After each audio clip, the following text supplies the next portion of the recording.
आज का अध्ययन भी शॉर्ट रहेगा। मैं आपसे एक सवाल पूछना चाहूंगा कि यदि कोई व्यक्ति हमें हमेशा खुश रहने का, मन से खुश रहने का और शरीर में स्वस्थ रहने का कोई सीक्रेट बता सकता है, तो आप उस व्यक्ति को कितना रुपए देंगे या कितना रुपए तक देने के लिए आप तैयार है? यदि आपको ये पता चल जाए कि एक व्यक्ति के पास इन दोनों बातों का सीक्रेट है, यानी मन से सदा खुश रहना और शरीर में हमेशा स्वस्थ रहना।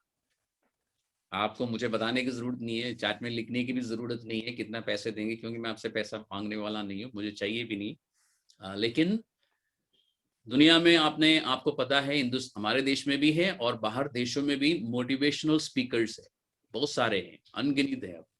और वे सब मोटिवेशनल सेमिनार्स करते हैं और उसमें हमेशा हाउसफुल रहता है। आजकल तो ऑनलाइन में है, लोग जाते हैं और पैसा खर्च करते हैं उन मीटिंग्स में जाने के लिए, और फिर वो 30 या 45 मिनट के लिए भाषण देते हैं और लोग बहुत खुश हो जाते हैं। जीवन की कुछ सीक्रेट्स हमें पता चला, प्लस फिर वो उसके बाद वो कहते हैं कि बाकी अधिक जानकारी के लिए मेरे बुक्स खरीद लेना या मेरे डीवीडीज खरीद लेना, आजकल शायद ब्लू-रे में, ठीक है, ये सब खरीद लेना या ऑनलाइन में आप डाउनलोड कर सकते हैं और सब पैसे में होता है। और ये लोग अच्छे खासे पैसे वाले बन जाते हैं, मोटिवेशनल स्पीकर्स। और इनको ये सारी बातें कहाँ से मिलती है? 90% बातें जो मोटिवेशनल स्पीकर्स बताते हैं वो बाइबल से है, और वो आपको कभी सोर्स नहीं बताएगा कि ये चीजें हम कहाँ से बता रहे हैं। लेकिन चर्च में जब हम परमेश्वर की बातें सिखाते हैं तो लोग सुनते हैं और बस सुनते हैं। आज मैं आपसे कहूंगा कि आप ऐसा सोच लीजिए कि आप किसी मोटिवेशनल सेमिनार में बैठे हो जो कि शॉर्ट होगा और उसमें कुछ काम की बातें बताई जाएगी और आपको फ्री में मिल रहा है। नीति वचन में चलते हैं। आपके बाइबल में एक पुस्तक है जिसका नाम है हिंदी में नीति वचन और इंग्लिश में प्रोवर्ब्स। आज थोड़ी देर के लिए मैं मोटिवेशनल स्पीकर बन रहा, लेकिन मैं नहीं बन रहा हूं, पवित्र शास्त्र खुद मोटिवेशनल स्पीच देता है। सही माने देखा जाए तो जीवन के बहुत सारे सीक्रेट्स पवित्र शास्त्र में है। अफसोस की बात है कि हम बाइबल पढ़ते तो है लेकिन बाइबल की बातों को ध्यान से नहीं पढ़ते और हम मिस कर जाते हैं। हम पढ़ते समय या जब कोई हमें सिखाता है चर्च में तो उस समय हम मुंडी हिलाते, हाँ जी हाँ जी हाँ जी हाँ जी, ऐसा करते हैं, लेकिन हम मन को नहीं हिलाते कि हाँ जी ये यही सत्य है और इसी बात पर मुझे चलना है। क्योंकि परमेश्वर की बातें, परमेश्वर के विषय में आपको तो मालूम है, ये बात तो आपको मालूम है क्योंकि मैंने बार बार ये आपको बताया है। परमेश्वर के बारे में आप जो कुछ भी सोचते हो, जो कुछ भी आप विश्वास करते हो, वो इस पवित्र शास्त्र के आधार पर होना चाहिए। पवित्र शास्त्र से हटकर अगर आप परमेश्वर के बारे में कुछ सोचते हैं, क्योंकि जो कुछ भी सोचते हैं उसके अनुसार आप विश्वास करेंगे, तो आपका विश्वास गलत होगा, और जो आप विश्वास करेंगे उसके अनुसार आपका जीवन भी होगा। परमेश्वर के विषय में पवित्र शास्त्र कहता है कि वो धर्मी है। आपने बार बार सुना है, मुझसे भी सुना है, और आपने स्वयं बाइबल में पढ़ा भी है कि वो धर्मी है, यानी वो कभी भी कोई गलत काम नहीं कर सकता आपके साथ। क्या आप विश्वास करते हैं? अगर मैं आप में से हर एक जन से अकेले में पूछूं तो आप बोलेंगे कि आप, डिपेंड करता है किससे मैं पूछूं, और मैं आपसे ये जोर दे के बोलूं कि आप ईमानदारी से बताना, तो ज्यादातर लोग बोलेंगे कि यकीन करना मुश्किल है। मैं आपको हकीकत बता रहा हूं, परमेश्वर हमेशा सच्चा है। पवित्र शास्त्र में लिखा है। क्या हम इस बात पर विश्वास करते हैं? सच्चा होने का मतलब क्या है? सत्य होने का मतलब क्या है? उसकी बातें कभी बदलती नहीं है। जो कुछ उसने कहा है वो इस दुनिया के अंत होने तक स्थिर रहेगा। यकीन करना मुश्किल है। क्या हम विश्वास करते हैं, कर पाते हैं, करने की कोशिश करते हैं हम? और क्या जानते हैं परमेश्वर के विषय में? परमेश्वर विश्वास योग्य है। He is always faithful, यानी जो कुछ उसने हमसे कहा है उसे पूरा करने के लिए वो हमेशा तैयार रहता है। ये विश्वास करना थोड़ा सा मुश्किल है, क्योंकि सामने जो हालात है या हमारी जो परिस्थितियां हैं वो कुछ और बताती है हम, और हम, ये सच है ना कि हम फिर मन से दुखी रहते हैं अपने कामों की जगह पर, अपने बिजनेस पर, और जहां पर भी हम जाते हैं, और अपने घर में भी, और अपने भाई बाकी दूसरों के साथ उठते बैठते भी, और घर के बाहर के लोग, चर्च के बाहर बाकी लोगों के साथ भी हमारी बातचीत में, व्यवहार में हम परेशान रहते हैं। क्यों? क्योंकि हम इस बात पर विश्वास नहीं करते कि मेरा परमेश्वर मेरे साथ बुरा नहीं करेगा। क्या ये विश्वास कर सकते हैं आप? कर पाते हैं? हो सकता है कि आप ये कहे कि हाँ, अभी आपने कहा है तो मैं विश्वास करता हूं, लेकिन ये विश्वास कितनी देर तक आपके साथ रहेगा? क्या कल सुबह भी उठ के आप ये कह सकेंगे, हाँ, परमेश्वर मेरे साथ कभी भी बुरा नहीं होने देगा? या परसों भी कह सकेंगे? एक महीने के बाद भी आप कह सकेंगे? नीति वचन का 4 अध्याय में हम चलते हैं। नीति वचन, प्रोवर्ब्स चैप्टर 4 वर्स 20। और मैं आपको सीक्रेट बता रहा हूं, इसमें ज्यादा डिटेल्स नहीं दूंगा आज मैं आपको। जितना मैं दूंगा, मैं विश्वास करता हूं आपके लिए काफी होगा। हे मेरे पुत्र, तो पुत्रों से और पुत्रियों से परमेश्वर बात कर रहा है। ध्यान दीजिए, आपको परमेश्वर बहुत ही प्यार के साथ ये बात समझा रहा है, और ये मैं नहीं कह रहा हूं, परमेश्वर बता रहा है, परमेश्वर बोल रहा है, हे मेरे पुत्र, मेरे वचन ध्यान धर के सुन। ये जो बाइबल आपके पास है ना, या जो आपके स्मार्टफोन में है, उसको लेके, उसमें जितनी भी बातें परमेश्वर हमें बताता है, वो क्या कहता है कि ध्यान से सुन। एक बार बोला ध्यान से सुनने के लिए, दूसरी बार वो क्या कहता है, और अपना कान मेरी बातों पर लगा। ये बताने की क्या जरूरत है? बातों को सुनने के लिए कान लगाना जरूरी है, हमें मालूम है, लेकिन परमेश्वर क्यों बता रहा है 2 बार कि मेरी बातों को ध्यान से सुन और कान लगाओ? क्योंकि ये जो बात मैं बता रहा हूं, ये बहुत जरूरी बात है। इसको मन में अच्छी तरह से बसाना चाहिए, बिठाना चाहिए, क्योंकि जीवन इन बातों पर निर्भर है जो मैं अभी बताने जा रहा हूं। और कहा है 21वें पद में, इनको यानी मेरी बातों को, और परमेश्वर की बातें आपको कहां मिलेगी? पवित्र शास्त्र में मिलेगी, बाकी किसी जगह पर आपको नहीं मिलेगी। पवित्र शास्त्र में जो बातें हैं वो परमेश्वर की है। वो कहता है ध्यान से सुनो, कान लगाओ, और इन बातों को अपनी आंखों की ओट ना होने दे, यानी अपनी आंखों से इसको दूर जाने मत देना। यानी ये जो आंख शब्द है, इन आंखों के लिए नहीं है, अपने मन के लिए है। इन बातों को मन से दूर मत होने देना। उसमें आंख बहुत सहायता करती है। आपको याद होगा, एक संडे बताया था ना कि आपको कि पवित्र शास्त्र की बातें, परमेश्वर की बातें लिख के चिपकाना चाहिए दीवारों पर, ताकि आपको दिखाई दे। दरवाजे के चौखट के ऊपर लगाना चाहिए। आजकल लोग फ्रिज में लगाते हैं मैग्नेटिक वर्सेस, क्योंकि आपको दिखाई दे। और लेकिन हम ज्यादातर परमेश्वर की प्रोमिसेस को उठा के रखते हैं, है ना, फ्रिज पर रखते हैं। और लेकिन परमेश्वर ने ये नहीं बोला मेरी प्रतिज्ञाओं को रोको, परमेश्वर ने कहा कि मेरे सारे वचन को। तो हमें सारे वचन, हिंदुस्तान में एक जगह है, अगर आप वहां पे जाएंगे, घरों के बाहर जो दीवार होती है, उन दीवारों में आपको वचन लिखा हुआ मिलेगा। वहां के चर्चेस के बाहर जो दीवार है, उसमें बाउंड्री वॉल्स में आपको परमेश्वर का वचन लिखा हुआ मिलेगा। वहां से निकलने वाले सबको दिखाई देता है, मतलब जो विश्वासी नहीं है उनको भी दिखाई देता है कि एक जीवित परमेश्वर है और उसने ये बातें बोली है। तो हमें भी परमेश्वर की बातों को, आजकल परमेश्वर ने इतना आसान किया कि टेक्नोलॉजी इतनी बढ़ गई है कि आज आपके पास और भी सुविधाएं हैं। आप परमेश्वर का वचन बार बार देख सकते हैं, ताकि मन में चले जाए।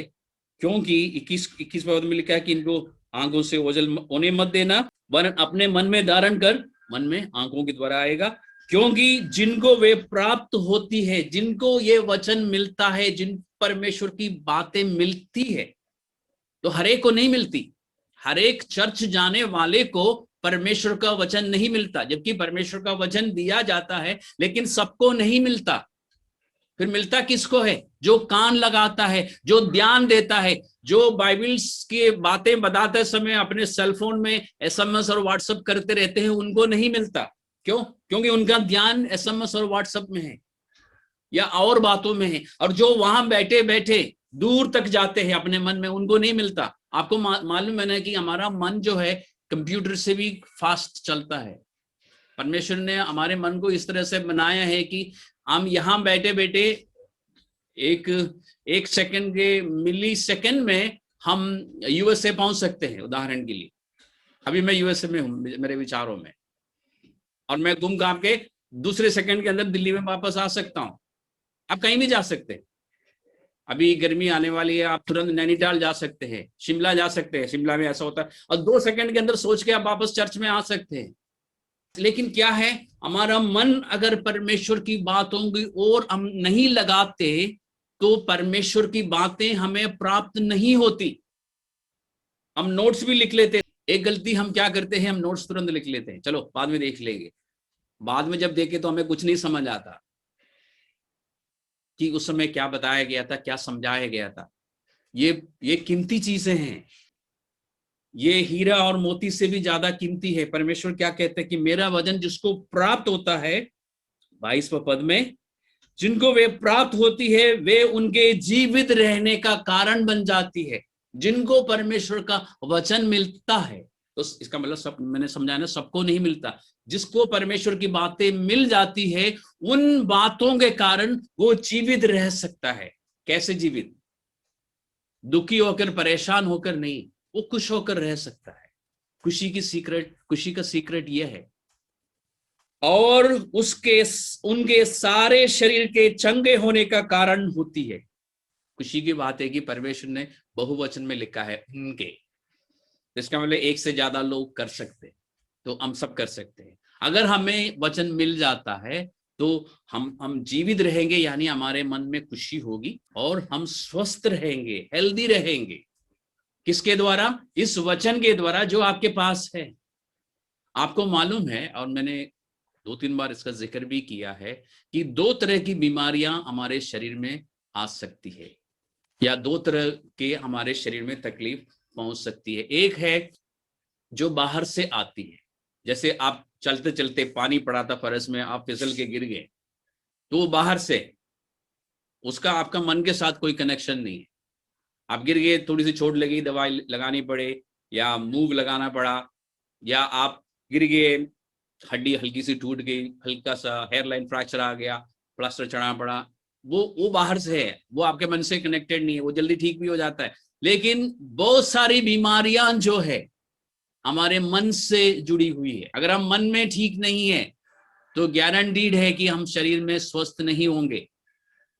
तुरंत आपको कुछ नहीं दिखाई देगा, कुछ दिनों महीनों के बाद। अभी तक मैं डॉक्टर नहीं हूँ, मुझे मतलब मैं मेडिकल डॉक्टर नहीं हूँ, इसलिए मुझे नहीं पता, बट अक्सर मैंने लोगों को कहते हुए सुना है कि जो डायबिटिक है उनको डॉक्टर्स कहते हैं कि आप टेंशन मत लेना, क्योंकि टेंशन से आपकी डायबिटीज जो है बढ़ सकता है। और जिनको हाई ब्लड प्रेशर है उनसे कहा जाता है ना कि आप टेंशन मत लेना, टेंशन लेने से ब्लड प्रेशर बढ़ जाता है। और क्या है, जिनको हार्ट की बीमारी है उनसे भी कहा जाता है उनको कोई टेंशन वाली बातें नहीं बताई जाती। तो मेडिकल साइंस इस बात को मानता है कि ये सब मन से जुड़ा हुआ है। बहुत सारी बीमारियां हैं और इसको पता करना भी मुश्किल है कि इन बीमारियों की जड़ कहाँ है। 2007 में मैंने बताया था चर्च को, जॉन हॉपकिंस यूनिवर्सिटी यूएसए का एक मेडिकल जर्नल में पब्लिश किया था, जो मैंने पढ़ा था। उसमें लिखा था कि जॉन हॉपकिंस यूनिवर्सिटी के रिसर्च के अनुसार जो लोग अपने मन में कड़वाहट रखते हैं उनको कैंसर आने की संभावना ज्यादा है। यानी उनकी स्टडी के अनुसार, उन्होंने कुछ लोगों को स्टडी किया तो पता चला कि वो सब बहुत ज्यादा कड़वाहट रखने वाले थे। इसका मतलब ये नहीं है कि हर एक इंसान जिनके अंदर कड़वाहट है उसको कैंसर आएगा। मेरा कहने का मतलब है कि बहुत सारी बातें हमारे मन से जुड़ी हुई है, बहुत सारी समस्याएं, शारीरिक समस्याएं जो हम देखते हैं। इसलिए परमेश्वर ने कहा कि मेरे वचन को ग्रहण कर लो और उसको मन में बिठाओ और उसके अनुसार सोचना शुरू करो और उसके अनुसार चलना शुरू करो, ताकि तुम मन से स्वस्थ रहे, ताकि शरीर में भी स्वस्थ रहे, शरीर के चंगा रहने का कारण बनेगा। ओरिजिनल हिब्रू लैंग्वेज में लिखा है कि it is going to be your medicine bottle. ये वचन जो है एक दवाई की कुपी की तरह, बोतल की तरह आपके जीवन में काम करता रहेगा। अब फाइनल बात देखिए, सबसे अधिक ध्यान दीजिए, अगर आपके पास बाइबल है तो ध्यान से पढ़िए, नहीं तो ध्यान से सुनिए। हिंदी में लिखा है 23वें पद में, सबसे अधिक। आप एक बार पढ़िए, खुद पढ़िए, क्या लिखा है? सबसे अधिक अपने मन की रक्षा कर। बाकी सारी बातों की रक्षा भी हमें करनी चाहिए जो हम कर सकते हैं।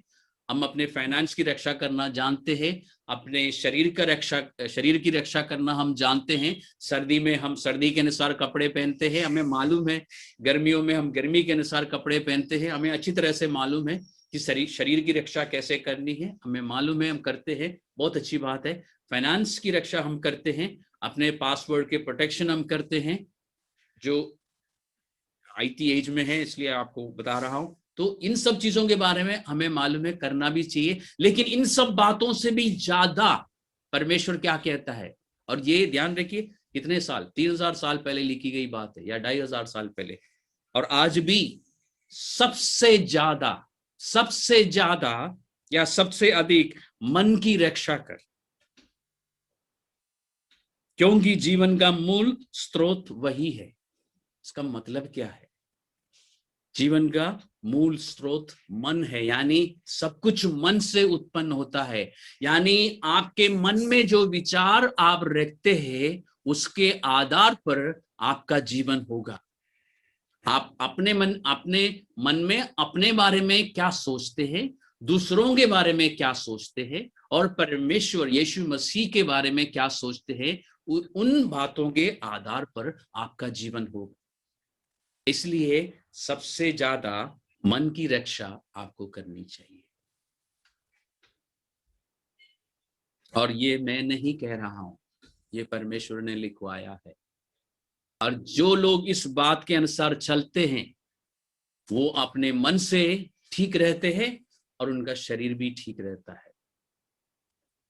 जो इस बात को मानते हैं उनका माइंड जो है, उनका दिल जो है वो सुरक्षित है, क्योंकि उनके मन में परमेश्वर की बातें भरी हुई है। वो अपने बारे में जो कुछ भी सोचते हैं परमेश्वर के वचन के आधार पर सोचते हैं। जब वो दूसरों के बारे में सोचते हैं तो परमेश्वर के वचन के आधार पर सोचते हैं। जब वो परमेश्वर के बारे में सोचते हैं तो दूसरों से सुनी हुई बातों के आधार पर परमेश्वर पर वो विश्वास नहीं करते। परमेश्वर के इस वचन में जो बातें पाई जाती है उसके अनुसार परमेश्वर पर विश्वास रखते हैं। इसलिए वो मन से सुखी रहते हैं, आनंदित रहते हैं, शांति रहती है उनके मन में। इसका मतलब ये नहीं कि उनके जीवन में हमेशा सब कुछ ठीक रहता है, नहीं, सब कुछ ठीक नहीं रहता, लेकिन वो मन से ठीक रहता है।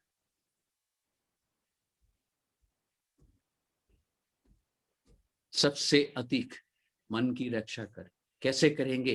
परमेश्वर के वचन को ध्यान से सुनकर, परमेश्वर की बातों को कान लगाकर, उन बातों को ग्रहण कर कर। दुनिया की बातों को हम बहुत जल्दी ग्रहण कर लेते हैं, विश्वास भी कर लेते हैं।